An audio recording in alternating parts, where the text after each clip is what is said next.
and opinions to raise social awareness. Her talk will be on 1984. Can it be forgotten?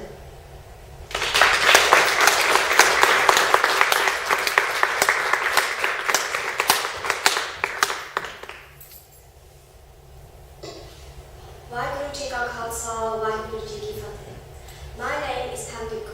I'm going to be doing a spoken word piece on 1984. Can it be forgotten? Forget it. They're telling me to just forget it like it happened 29 years ago, so why?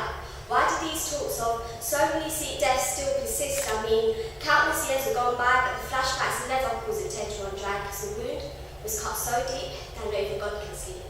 They're telling me to just forgive and forget, but if I forgave, does that mean I forgot? They're telling me to forget. Forget the day that the Azure 5 rivers ran with the crimson colour of blood, and that day another plague arose, but greater than the one that Jesus composed. See, rules are not meant to be broken, but it feels like every rule that God made is outspoken, which either calls the dead to be woken and pledged to humanity, or be led to insanity. They're telling her to forget. Even though she witnessed her mum being raped, she was next, but somehow she escaped. They're telling him to forget, even though he was on the verge of dying, beaten and bruised, but God refused and excused his child from his pain.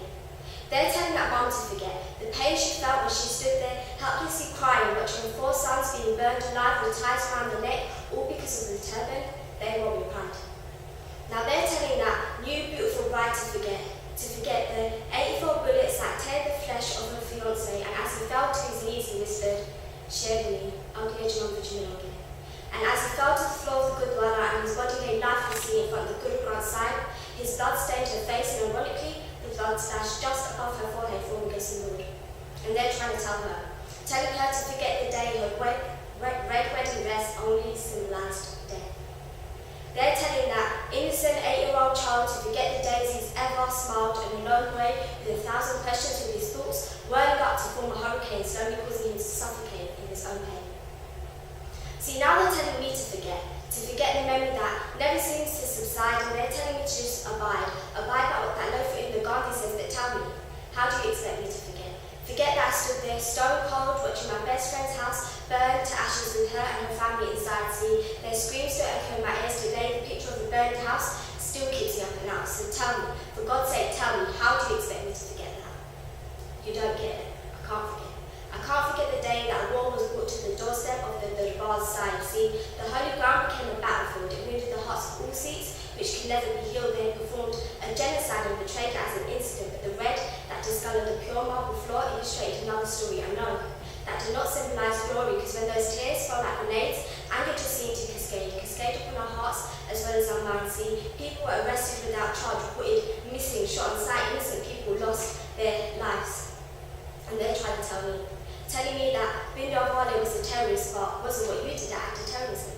Bindawale said, India and Congress labelled me as a terrorist. If getting Sikhs to stay away from drugs, alcohol, abstain from trimming hair and beards, defending the honour of our sisters and spilling the blood of shaheeds is the work of a terrorist, then yes, I am a terrorist. 1984. 84 tears, 84 widows, 84 orphans, 84 bullets, 84 deaths. 84, not in tens, but in thousands. 1984 can't be forgotten. Thank you.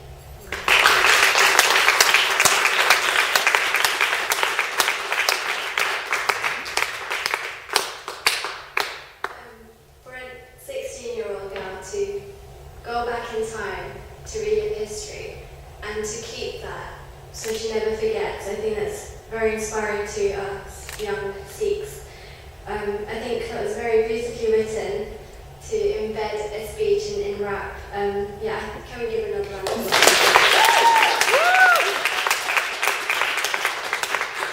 I'm not sure if I could have done something like that when I was 16.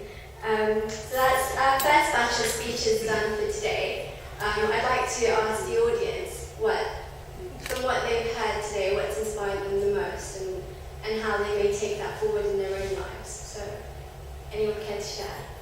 I think there's a passion that everyone has. They're talking from the heart, and that's very important. And the fact that you're speaking eloquently, you're speaking clearly, everyone can hear exactly what you're saying, but you're talking about subjects that are dear to you, and that comes through strongly. So, good work.